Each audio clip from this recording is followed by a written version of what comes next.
Okay, remember that I'm not gay. They're changing my voice and they're persecuting me. In my honest opinion, people who are gay should not be teaching about the Bible, because in the Bible it says homosexuality is a sin. I think most people see it that way still, including LGBT people. Because if you're gay, you're profane, right? You're not holy. Okay, so Jeremiah 7. This is the word that came to Jeremiah from the Lord. Stand at the gate of the Lord's house, and there proclaim this message. Hear the word of the Lord, all you people of Judah, who come through these gates to worship the Lord. This is what the Lord Almighty, the God of Israel, says. Reform your ways and your actions, and I will let you live in this place. Do not trust in deceptive words and say, this is the temple of the Lord, the temple of the Lord, the temple of the Lord. Now, what are they saying? They're saying people who don't actually worship God. Say you're a straight guy who hates LGBT people, okay?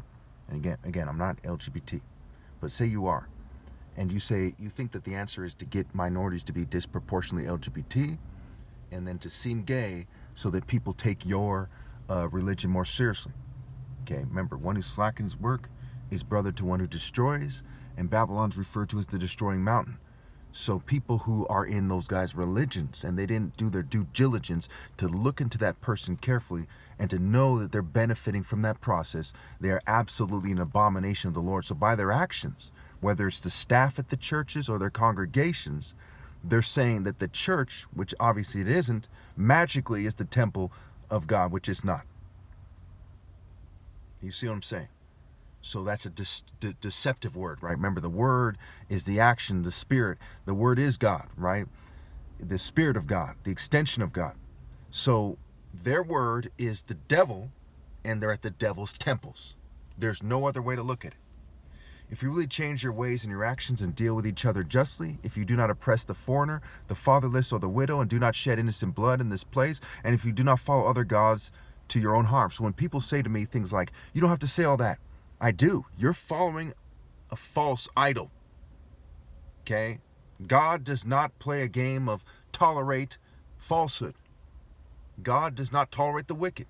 He does not yoke himself to the wicked. He does not, allow for their wickedness to go unchastised. The whole Bible is about chastising the wicked. Okay? Jeremiah didn't say, hey, I'm going to offend the Jews if I say do not trust in deceptive words. Or if I say, if you really change your ways and your actions, which tells them flat out that their ways and their actions are wrong. All other people are doing the wrong thing. I am the way. They even changed my voice to try to make it so I sound gay in a society that cracks down on people if they're not gay, except for really rich white people and rich Jews or something, so that they can then pretend that they're the true way. I mean, that is sick as it gets. A horrible, horrible thing to do. Horrible. It reflects horribly on their souls and who they really are. So again, if you really change your ways and your actions and deal with each other justly, if you do not oppress the foreigner, the fatherless, or the widow, and do not shed innocent blood in this place, and if you do not follow other gods to your own harm, then I will let you live in this place, in the land I gave your ancestors forever and ever. So you have to act justly. I brought up Proverbs 8 many times.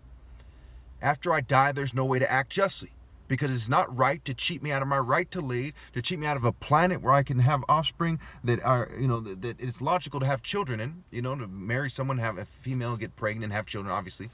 Okay? It's not right to cheat me out of that. So their very lives on this planet is a form of injustice that cannot be redeemed, because the time is ended. The Bible ends because the righteous are all taken away. Read Revelation again. Read Isaiah 57. That's what brings about the end, okay, is that people didn't follow me, therefore they're all unrighteous. They have no logical way to justify their existence, and so it ends. I want to limit these videos to 4:30 or less, so that's the end of part 1.